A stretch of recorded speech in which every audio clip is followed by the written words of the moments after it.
Well, good afternoon, Dr. Allan Halpern. How are you? I'm good. How are we doing? Good, good. I'm just gonna use our first name, Alan, and you've been a mentor of mine and for almost 17 years, and I owe my first job to you. So, really, really a great pleasure having you on this platform. And before we start, I'm just gonna give everyone the introduction. So, Dr. Halpern is a dermatologist and the chief of dermatology service at the Memorial Sloan Kettering Cancer Center. In addition, he is a co-leader of the melanoma disease management team, where a group of dermatologists, medical oncologists, surgical oncologists, radiation oncologists, and pathologists gather together, sort of focused on diagnosis and treatment of melanoma. Now, in addition to seeing patients, Dr. Halpern has been sort of a pioneer in pushing forward on the application of total body photography and how that can be deployed in detecting melanoma at the early stage. In addition, in the last few years, he's been instrumental in sort of pushing forward on artificial intelligence. So we're going to talk all of this stuff. And again, thanks again for taking the time and to join us on the Beating Melanoma project. So before, we can talk about a lot of things. And why don't we start with total body photography? I know that this is something that you're really passionate about, and you actually sort of pioneered the whole process. Maybe walk us through, what that is and why it's actually helpful. Sure. So I was actually not the pioneer of total body photography. It really started with my mentor, which was Wallace Clark. And basically, Wallace was among those who first recognized that you could identify a subset of people who are at increased risk for getting melanoma based on what their moles look like. And so there was a lot of epidemiologic work back in the 1980s that found that the more moles you had, the more likely you were to get melanoma. And the funkier your moles looked, the more likely you were to get melanoma. And Wallace actually gave a medical name to funky looking moles called dysplastic nevi, which really means dysplastic means looks abnormal under the microscope, and nevi is plural for nevus, which means mole. So basically, it means funky moles. And once it was recognized that if you had a lot of moles and they were abnormal looking to begin with, you were more likely to get melanoma, the question became, how can we find the melanomas on these patients earlier? And how can we avoid doing a lot of unnecessary biopsies on patients who start out with a lot of moles that just don't look quite right to begin with? And it was really Wallace, who in Philadelphia, and Al Kopf in New York, who pioneered the use of total body photography as a way of monitoring people who had what we call a high risk phenotype, or the kind of skin that was more likely to develop melanoma, so that we could monitor their moles and find the melanomas early, because cancer is a dynamic process. So if it was cancerous, it was going to be changing. So if you saw something changing, you could spot an early melanoma, while at the same time avoiding a lot of unnecessary biopsies, because if they were perfectly stable, cancer doesn't just sit there. And so that was really the mindset. And believe it or not, we used to do this with real pictures. So each patient had their own photo album with 5x7 prints in it. And the patients would come in and we would compare them to their pictures. And where I got involved was really helping to bring this into the digital area, where digital photography was becoming much more popular in the late 90s. And I came to Memorial Sloan Kettering in part to create a program where we used digital photography to accomplish the same thing. Yeah, and so are there any statistical, like are there any publication data in showing that, using total body photography, you can actually pick up melanoma earlier, or you can avoid doing all this unnecessary biopsies? Yeah, there are actually a few studies that show exactly that. One of the best studies is actually out of the group from Barcelona. Oh, sorry, excuse me.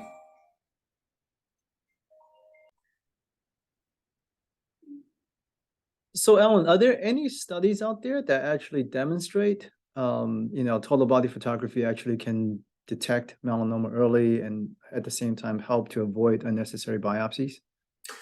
There actually are a few studies out there. One of the best is out of the group from the University of Barcelona.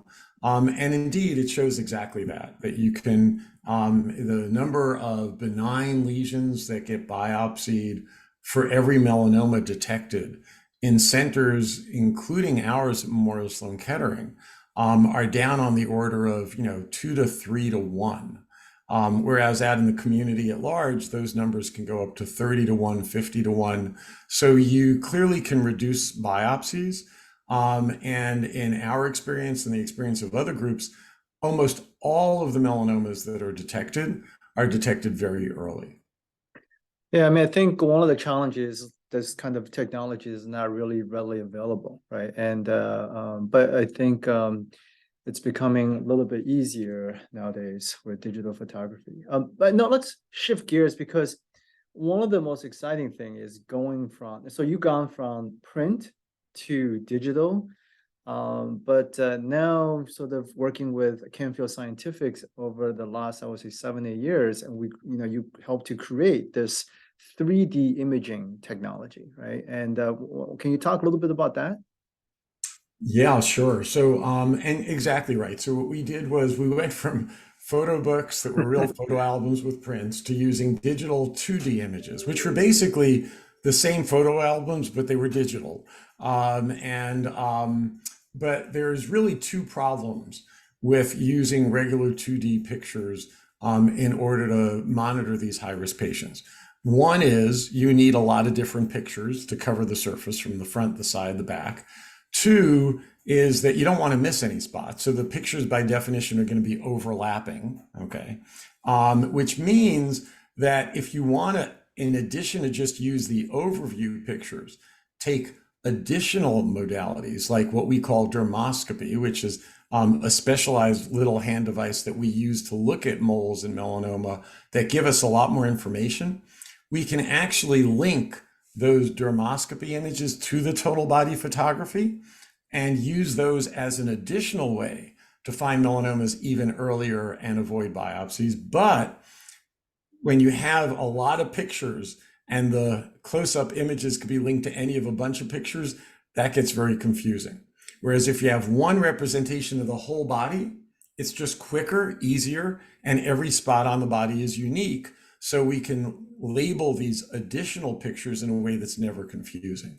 The other big advantage of 3D imaging is that with a 2D picture, by definition, the size of something is only going to be accurate if it's completely perpendicular to the spot. So if you look at my hand, obviously this is the distance from my pinky to my thumb. And if you're perpendicular, you can measure that. But if I move it to an angle, that changes. And so the same thing's the problem if you're trying to monitor things for change in 2D. It's a real problem on curved surfaces. And it's a real problem if the camera's not in the exact position relative to the patient, whereas 3D solves that. So for both reasons, you're right. We partnered with Canfield Scientific, and I wish it was only 7 years. We did it in 2011, so it's already taken us 12 years.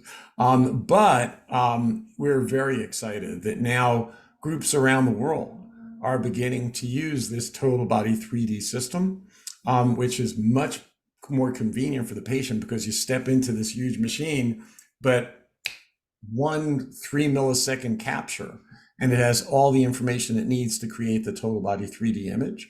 And then for us, when we're seeing those patients back, it's really helpful.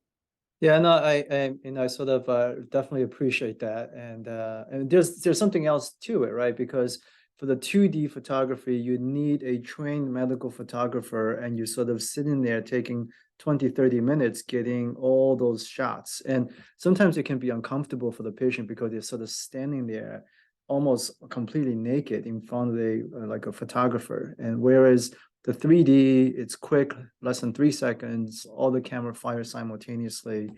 And patient sort of like that experience much better. It's quicker and it's less embarrassing. Exactly. And then, of course, now the really exciting thing is because in 3D, we know the real size and appearance of everything. Now the computer can actually look for change from one time to another. And so with 2D, that's always a challenge because is it really changing or did the angle of the camera change?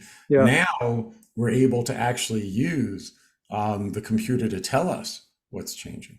And also, I think there's something more to it, right? In the past, we sort of taken those photos once at the baseline because it's so cumbersome and you can't really track it. But now it's quicker, and you can theoretically put the patient back and let the machine take the photo and sort of compare it right away. Exactly. And that's where it's all headed. And then, and that's before we get into a whole discussion of what is AI and where is it going to go. But yeah, so in terms of simply using the pictures to monitor, though, I think this is a huge leap forward. All right, I mean, I think this is a perfect segue. Let's talk about AI. And since I you're walked into that one, didn't I? All right. all right. So I know you've given a lot of talks on AI, and I just want to preface for the fact that for the longest time, and one of the challenges is there's never really a large database of lesions to train the AI. And you're the person who was instrumental in sort of brought the entire international community together and pooled the resources, collected all the images so that everyone out there, some computer and just geniuses can sit in the internet in their garage, they can basically tap into the database and do the work. So why don't we talk a little bit about that? Like, what are the necessary components to develop an AI? So yeah, obviously, once I start talking about AI, we can go at this for hours. And I think, now just about everybody who's listening to this is beginning to understand that AI is changing everything in the world around us. And there are different kinds of AI. There's text-based AI, and everybody right now is familiar with these new chat bots and the fact that you can almost talk to a computer like another person, and do searches where AI does all that for you. And that's going to have a big impact in medicine as well. But here we're really talking about image-based AI. And there too, we've gotten to the point, if any of the people listening have tried it, you can now create original art using AI, Yeah. and you can use image-based search, right, where you point to just about anything, take a picture, and Google's going to take you to a search as though you knew exactly what you were looking at. So here we're talking about simply trying to leverage the power of modern day AI for earlier detection of skin cancer. But to your question, what does it take to develop AI? It's important to understand that the new generation of AI, because computers became so powerful, both in terms of storage and memory, and because of these new algorithms, which are referred to as machine learning or convolutional neural network, the current generation of AI learns the same way humans learn, the same way kids learn. It's by looking at a lot of examples that have been labeled for them. And the reason driverless cars can actually succeed is because we have helped label hundreds of millions of images, okay, of things that were taken. Every time you do a catch on one of those, are you a robot or not? And you help it find the traffic light or find the bus, you're really training AI to recognize the kind of things that you need to do a driverless car. In medicine, the problem is that most of those images, because of privacy concerns, are not available to computers to learn from. And when they are available, they haven't been labeled in a way that the computers can learn from them. So to your point, what we've been doing with the International Skin Imaging Collaboration, which is, as you alluded to, it's a collaboration of over 50 members from around 5 continents, is to try to begin to address that problem by gathering images from a lot of different places in different melanoma clinics around the world and labeling them accurately and making them available to computer scientists to develop AI. I do want to point out it's still early in the days, and to give you some idea, we're very proud of ourselves that we put 70,000 images into the public domain. One of the members of our AI advisory actually works for one of the very big computer companies. I won't say which one. And I had a conversation with him last week. Their new foundational AI algorithm has been trained on 14 billion images. Oof. So we've got a long ways to go, but I think I have to say, some of the published data coming out of it, and you're fully aware of it, right? Like, why don't we talk about that? How good is the AI right now at this point? And from some of the studies that shown in comparison to the expert demoscopist or melanoma expert.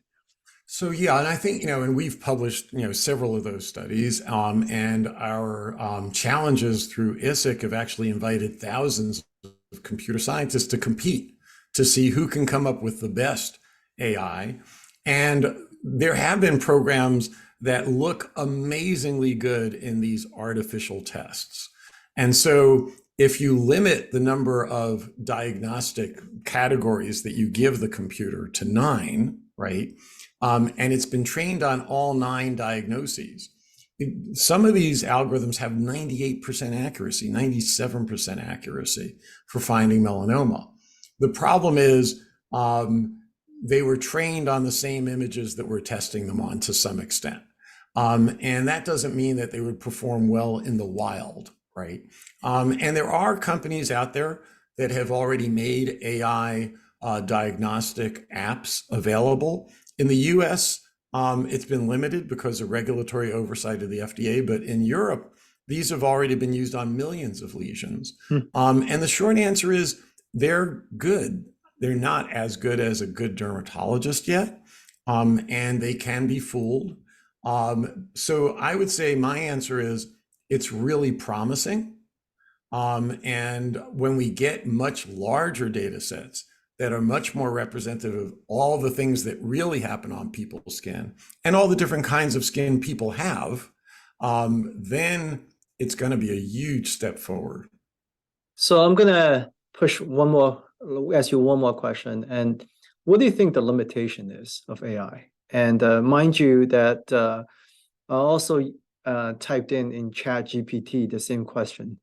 All right, let's hear it. Okay. No, you go first. You go first, and let's hear let's see if your answer is the same. So let me start by saying I actually gave a grand rounds on AI and dermatology over the last couple of weeks, and in preparation, I put into Chat GPT-3 the 3 words AI and dermatology and asked for a brief essay for a professional audience, and got back 3 paragraphs that pretty much summarized my entire 1-hour lecture.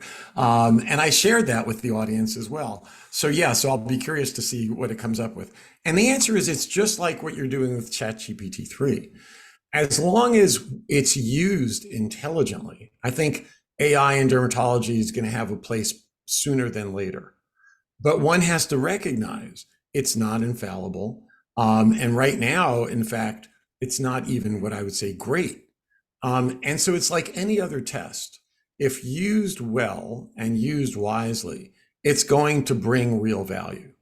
But the question is, how will we insert it in what we call the clinical care chain, so to speak? Because it can be used at every level, from patients themselves using an app, trying to decide, do I need to see the dermatologist, to non-dermatologists using it to decide, do I need to send them to the dermatologist, to dermatologists who are even experts using it to say, make sure I'm not missing something here, right? Yeah. So for each one of those different scenarios, it needs to have what we call different performance characteristics. And so it's like any other tool. The key is to use the right tool for the right purpose and know the limitations of the tool. And it's the person using it who still has to be responsible for understanding what they're doing. No, I like the description about you basically can reset the ROC curve and the sensitivity specificities for the patients. You don't want to miss any melanoma, so the sensitivity could be really high. Whereas on the other end of the spectrum, the dermatologist, you want to be very specific, so you perhaps don't have to over biopsy. Why don't we shift gears a little bit? And I want to talk a little bit about management of lentigo maligna. And this is, one of the those difficult cases that always comes up during our, derm path grand round and to about management. Again, lentigo melanoma is melanoma in situ, usually found on the face. It's sometimes difficult. And I want you to maybe talk about the biological potential of this kind of lesion and talk about, different modality. And, of course, surgery is always the go-to option, but sometimes the patient is just not a good candidate. And we sort of push towards using alternative like Aldara cream. But I really enjoy a lot of times you give that kind of a professorial kind of long explanation to all of us from time to time to remind us. But go ahead. Well, I'm sure there's going to be a fair breadth of sophistication within the audience for this video. So let me just start out by just going a little more deeply into what is lentigo maligna. So when I explain it to my own patients, I try to help them understand that melanomas come in a couple of different varieties. And I like to think of it as there's the mole kind and there's the freckle kind. And moles tend to be these really discrete spots. They tend to be round or oval, but you can tell exactly where they end and where the surrounding skin begins. And most melanomas that happen on the body look like that. They're the mole kind. But then there's the freckle kind of melanoma. And just like freckles tend not to have discrete edges to them and tend to occur where you get the most sun on the face and on the forearms and the lower legs, that's what lentigo maligna melanoma is. And so those tend to be in more challenging places because they're cosmetically very important. And they're functionally challenging because when they're on the distal arms or on the lower legs, there's not a lot of skin to work with if you're going to cut out skin in terms of closing it. So they could be challenging because they tend to be larger when you first find them, less discrete, so you don't know exactly where they end, and they have significant cosmetic and functional implications. The other thing is, on average, they happen in older individuals. And so it's also important to remember when we're talking about treating melanoma, our goal is ultimately to keep the melanoma from spreading and killing people. And that's something that can happen over decades. And so trying to prevent a death from melanoma in a 30-year-old is very different than trying to prevent a death from melanoma in an octogenarian or a nanogenarian. And so that has to be taken into consideration as well. So those are all elements of what needs to be taken into consideration and how one treats a lentigo maligna. And then getting closer to the question you were really asking, that is, what are the alternatives once you find a lentigo maligna? It turns out that we're pretty good at knowing that the very earliest melanomas that we find, which are called in situ, which means that they're literally in the outermost layer of the skin and haven't made it past what we call the epidermis, a fraction of those left untreated will go on to get smarter, get deeper, spread, and even kill people. But the majority of those probably would never get smart enough to kill us, even if left in place. So there's this general concern that we want to be finding the earliest melanomas and cut them out because then we're done with them. But we also don't want to be over-treating these in situ or very early melanomas, since many of them might not progress, and especially in patients who are older or infirmed, or where the treatment can have enormous implications cosmetically or functionally, we need to take that into consideration. And actually, a member of our faculty at Memorial Sloan Kettering put together a patient aid around making decisions for treating lentigo maligna melanoma. His name is Anthony Rossi. And what Anthony did was he tried to put this into some perspective that for some patients, it's probably reasonable to just watch these. And only if they look like they're becoming more serious, then treat them. For others, it's a great idea just if they're amenable to cut them out, cut it out, be done with it. But then there's this other third possibility, which is to use a topical treatment. called immunotherapy or imiquimod. There's actually a fourth option, which is radiation Yes. therapy, which was quite popular back in the 1980s, but frankly is not used very often now for treating lentigo maligna. No, I think this is a great summary, right? Because you touched upon something very important that one, not all melanoma are the same, right? Especially this kind of variant, this lentigo maligna melanoma. And we sometimes think there's a different kind of biological behavior in this kind of melanoma. Second, you have to take into account of the age of the patient and take into account, specifically, you don't want the treatment to do more harm than the disease itself. And I think sometimes it's always very difficult to have the dialogue with the patient, but I think those kind of dialogue, those kind of discussion is really needed. All right, we're going to shift gears a little bit and talk about another topic because another one of your expertise. One of the things we know is when patients get diagnosed with melanoma, they tend to ask a lot of questions about, about the sun exposure, how many nevi they have, etc. I know you've done a lot of studies on kids and followed a large cohort of kids over years. And you've discovered some stuff is quite interesting. You want to talk about those studies?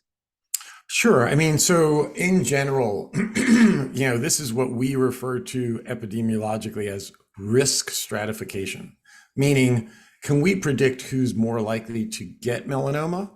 And for those who are going to get melanoma, can we predict which of those are going to be serious and spread and potentially kill people?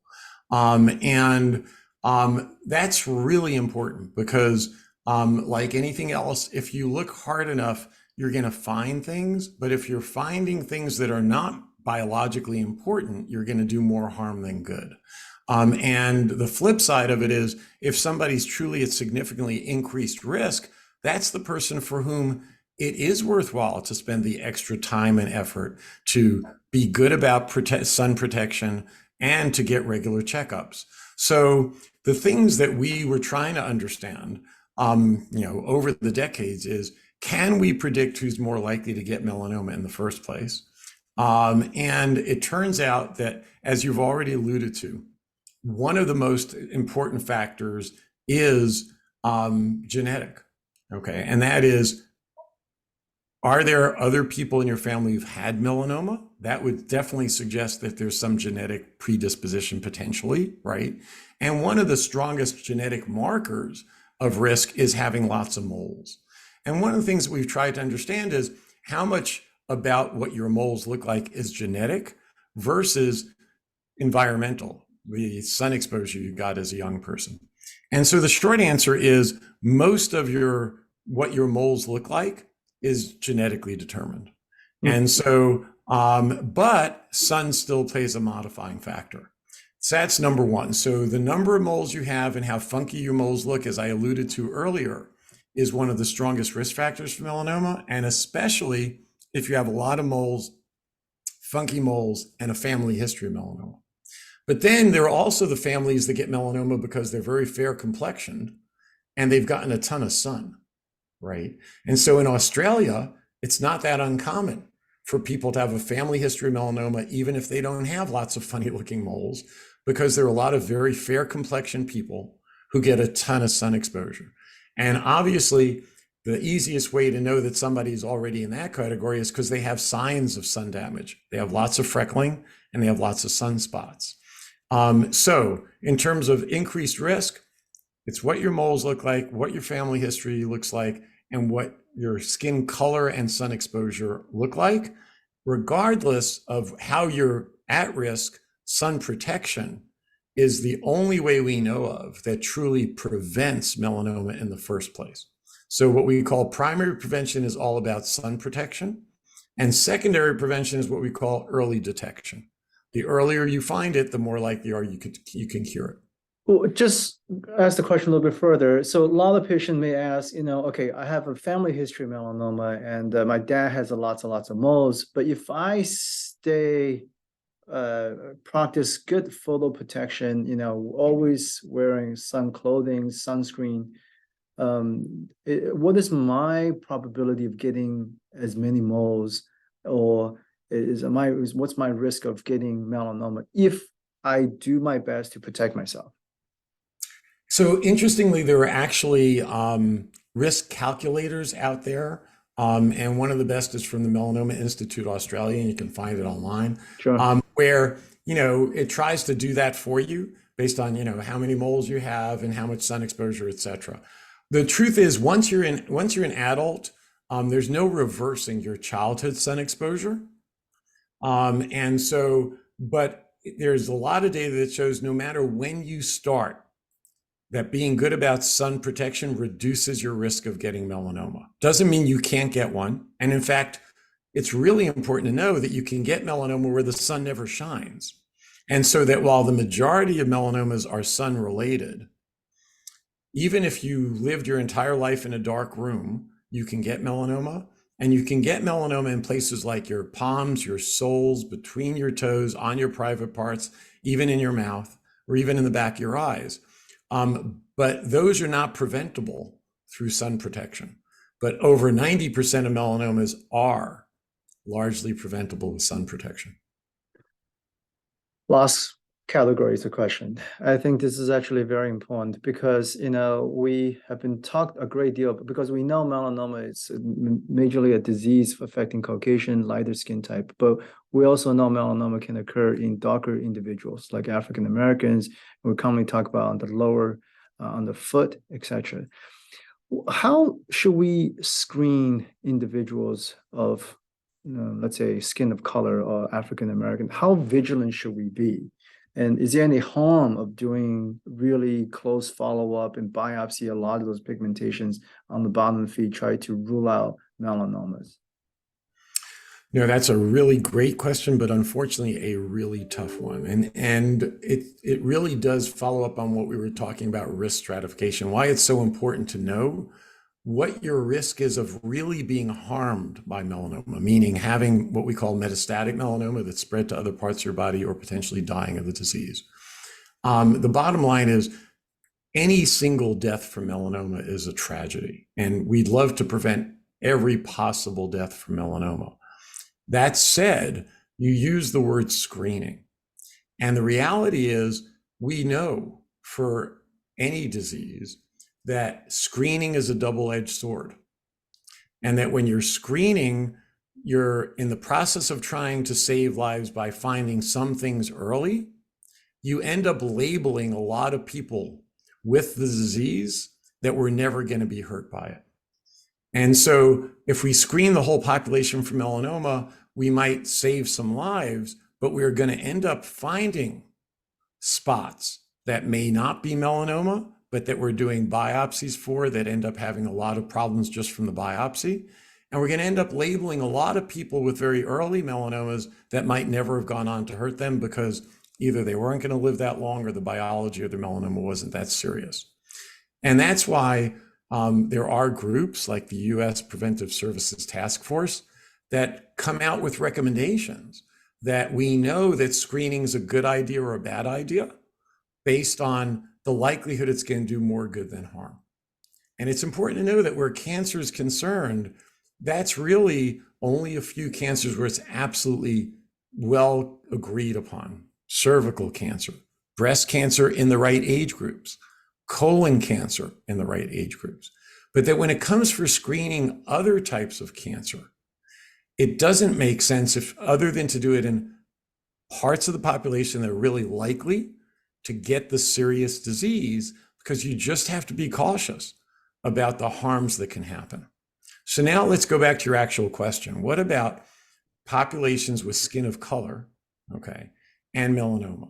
It's absolutely true. Anyone can die of melanoma. And there have been some very famous Black individuals who've gone on to die of melanoma.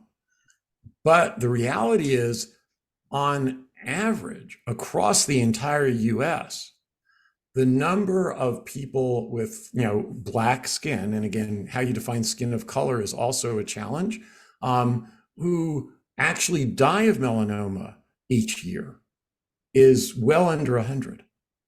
And when you're talking about potentially screening millions of people with the hope of finding one of those less than 100 melanomas in a way that'll make a difference. Because it's also just, it doesn't make a difference if you screen people if you're not saving lives, right? If the screening is going to find a melanoma that's already a little bit more advanced and going to hurt you anyway, you did not help them, right? If the screening is finding a melanoma that wasn't destined to spread, you're not helping them. So it's only a subset where you're going to be able to help them. And one of the challenges is, as we said earlier, most melanomas are sun-related, and people with really dark skin don't get sun-related melanomas as a rule. So it turns out they get the exact same percentage of people, whether you're very fair complected or very, very dark skinned. The rate of getting these non-sun related melanomas is actually almost identical across all people. The difference is, if you look at fair complexion people, their sun-related melanomas outnumber their non-sun related melanomas. 20 to 1, 30 to 1. So what ends up happening is it makes up a minority of those. Whereas if you look at that small number of dark-skinned people who go on to die of melanoma, almost every one of them is one of these non-sun related melanomas. Well, those happen in places like the palms, the soles, under your nails, in your mouth, on your genitalia. These are also places, if you start doing a lot of biopsies and treating a lot of spots, there's a lot of morbidity, even just from the biopsies. Yep. And so, the short answer is, I don't have an answer for how you increase detection pressure in a population that's got a very low risk of dying of a disease without risking more harm than good. And so, the approach I think we're taking right now is make sure people understand not to ignore an obvious concerning spot. So no matter what your skin color, you have an obvious dark spot on your palm, your sole, your nails, your mucosa, and it's changing in a concerning way. Of course, get it checked out. But I'm personally very concerned about this notion of trying to raise awareness in the skin of color community. And again, it depends on the community, right? The fair-skinned Hispanic community, which might consider themselves skin of color, is at greater risk for getting sun-related melanoma than the dark-skinned community. Well, Alan, thank you so much for this really thoughtful and philosophical discussion. And we're running out of time. And again, thank you so much for taking the time and to talk to us. And thank you. Steve, my pleasure as always. This is a great project. Good luck with it. Thanks.